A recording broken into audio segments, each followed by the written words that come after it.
This is the Sing Love Louder vlog, and I'm your host, Amy Orth.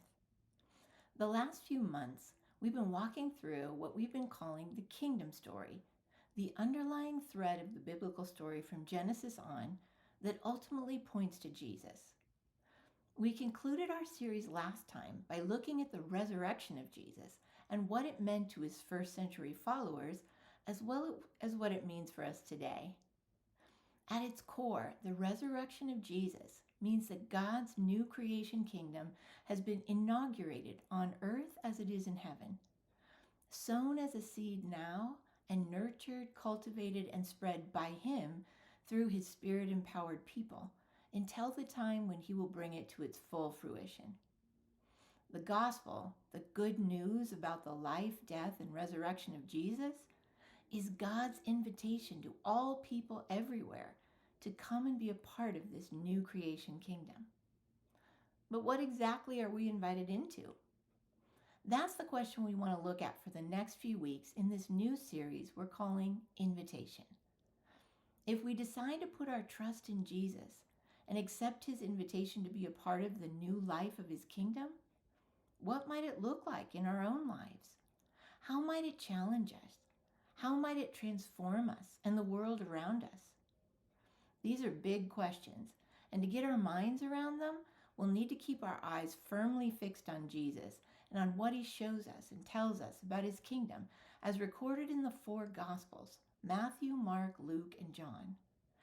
The Gospels are where we find the clearest picture of what this new creation kingdom looks like and how we can walk in it, because it's Jesus Himself who shows us the way and invites us to follow.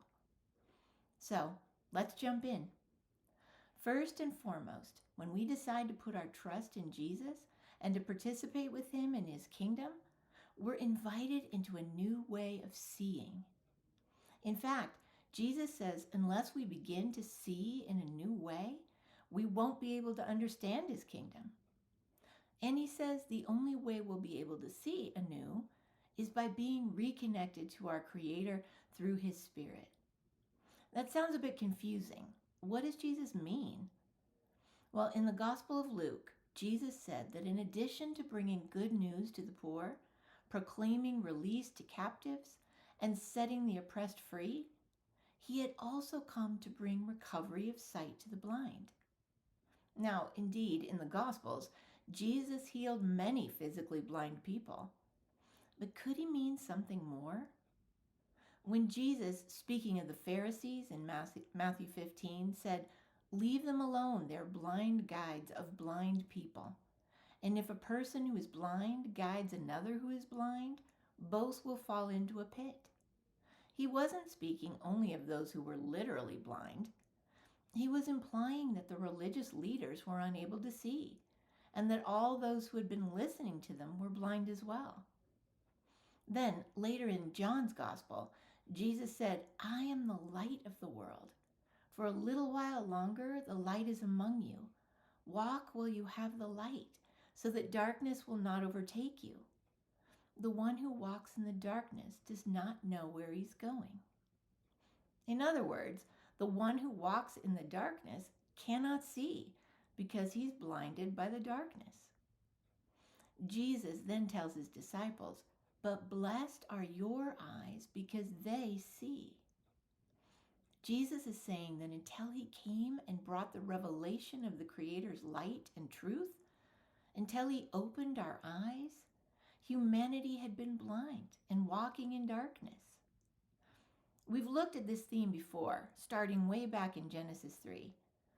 There's great irony in that symbolic Genesis story of humanity's choice to put their trust in someone or something other than God. The story says that after the image-bearing humans trusted the serpent, symbolically the darkness, and ate from the tree of the knowledge of good and evil, then the eyes of both of them were opened, and they hid from each other and from their Creator God. Their eyes were opened, but actually that was the moment when they became blind. They hid in fear and shame from their Father, who had only ever showed them love, blessing, and provision. Why were they afraid? Yes, they had disobeyed, But what made them think their father could not or would not forgive them? What caused them to fear him? Perhaps it was because they could no longer see the pure love, forgiveness, and compassion of their Creator. Their vision had become obscured by the darkness in their minds and hearts, and instead of seeing their Father clearly, they became blind to who He really is. They no longer knew Him. We see this theme of blindness carried on throughout the rest of the Old Testament story. It's particularly prominent in the book of Isaiah, the prophet Jesus quoted from frequently. Isaiah, speaking from God's perspective, wrote, "A bull knows its master, and a donkey knows where its owner feeds it. But Israel does not know me. My people do not understand." Later, Isaiah lamented, "We grope for the wall like people who are blind. We grope like people who have no eyes." But he also promised that when God came to rescue his people, the eyes of those who are blind will be opened, and those who are blind will see. This makes Jesus' words about being the light and his mission to open blind eyes all the more powerful. Jesus had come to reconnect humanity to their Creator God through his Spirit so they would once again be able to see and know. But what does he want us to see differently? Short answer, everything. Jesus invites us into a new way of seeing our Creator God, which then leads us to see ourselves, our fellow image bearers, and even the creation itself in a new way as well. Let's take a look at how this happens. First, Jesus invites us to see our Creator God in a new way. This is foundational because how we see our Father impacts how we see everything else. We've talked in previous episodes about Jesus being the revelation of his Father, the image of the invisible God.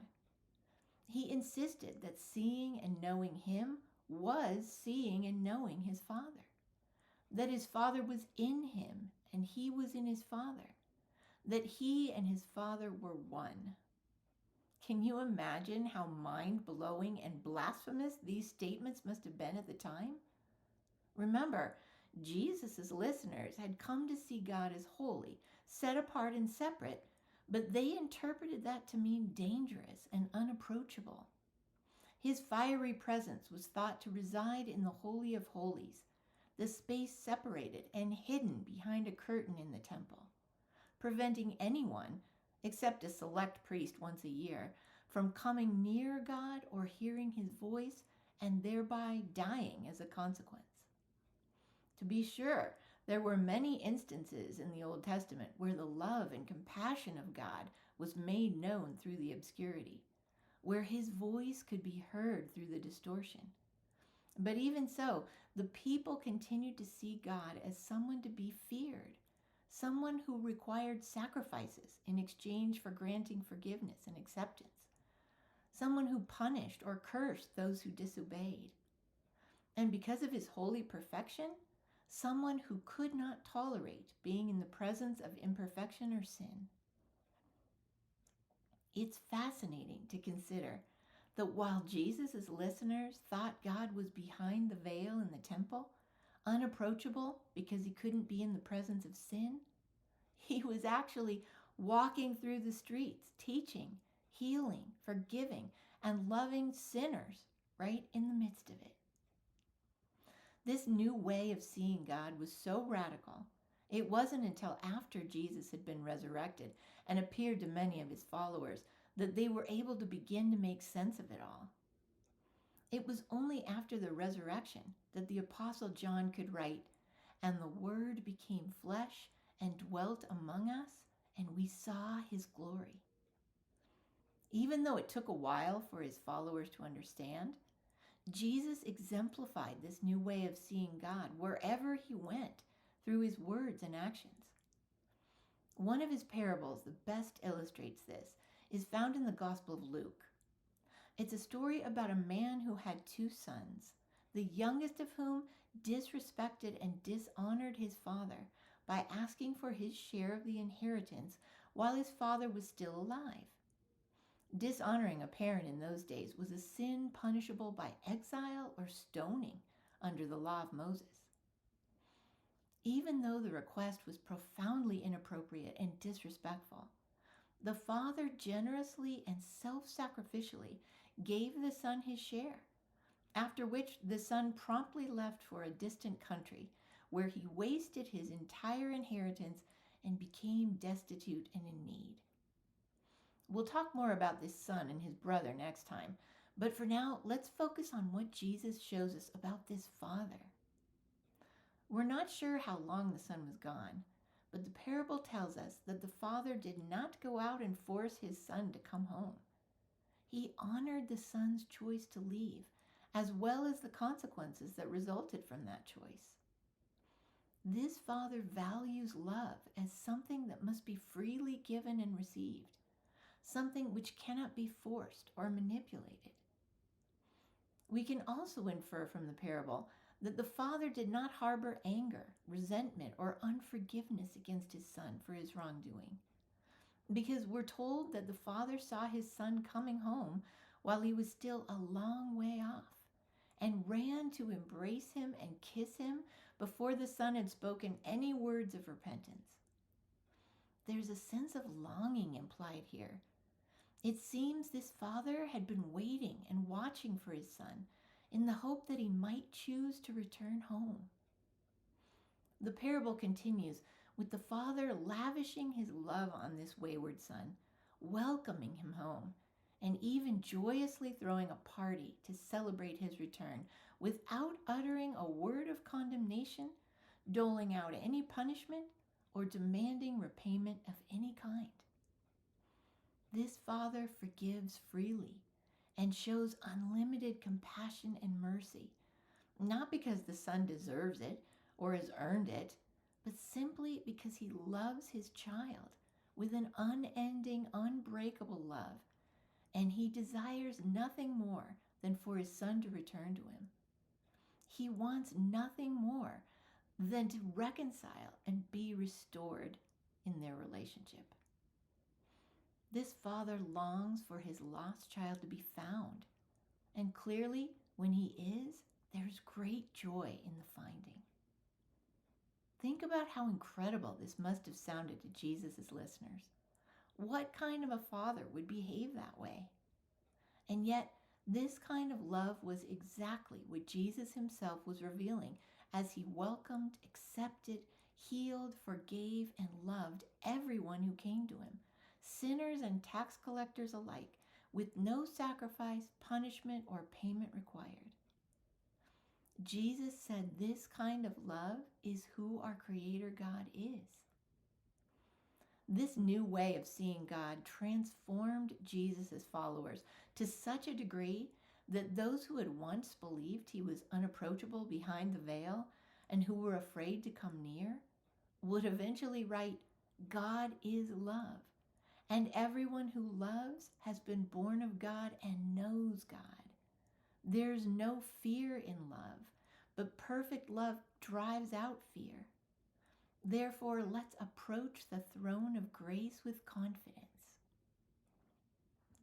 The followers of Jesus had been given a new way to see their Creator God, and it not only radically affected their own lives, but it impacted the world around them in a profound way. Jesus invited his listeners in the first century to see God in this new way. But what about today? Unfortunately, there are still many who see God as that unapproachable, perfectionistic judge. They see him as one who is to be feared, one who's constantly angry or disappointed with them, one who will punish them for their mistakes or demand sacrifice or payment before he will forgive or accept them, one who turns his face from them in his anger or rejects them for who they are or what they've done. There are also those who see God in this way, but direct it away from themselves and toward others instead. They see God as being angry and disappointed, not with them, but with those who are not like them. They want God to condemn, punish, and demand payment from those they deem unworthy. And they feel confident and justified in their certainty that God has indeed rejected those who are different or those who do not meet their expectations of righteousness. In either case, Jesus calls us to let go of these distorted views of God and fix our eyes on Him instead. Jesus is the only one who shows us who God is, and He compels us to see His Father in light of that truth. He invites us to see God as that Father in His parable, waiting to welcome all His children home, no matter who they are or what they've done, longing to embrace them without condemnation or punishment, running to meet them the minute they choose to turn their face toward home, even if they're still a long way off, and desiring nothing more than to lavish His love and grace on them so that they can be healed, made whole, and restored back to their image-bearing place in His family. How do you see God? There are many today, well-meaning Christians included, who want to try and tell us who God is. Some will tell us that He's indeed that fearful, angry, perfectionistic judge. Others will portray Him as violent, militaristic, and patriarchal. Still others will say we can't know God at all. Interestingly enough, they'll all quote biblical verses to justify their views. It's at this point that we're presented with a choice. We can believe those other voices and interpretations, or we can choose to take Jesus at His word and trust that He alone shows us the true nature and character of our Creator God, no matter what others may say. We can choose to see through the distorted views and accept Jesus' invitation to see God in His new way instead. What would it look like in our lives if we truly believed that the nature and character of our Creator God could be seen and known in Jesus? These are important questions because they impact our walk in Jesus' new creation kingdom. We'll revisit them next time as we discuss how this new way of seeing God invites us to see ourselves and those around us in a new way as well. I hope you'll join us. See you next time.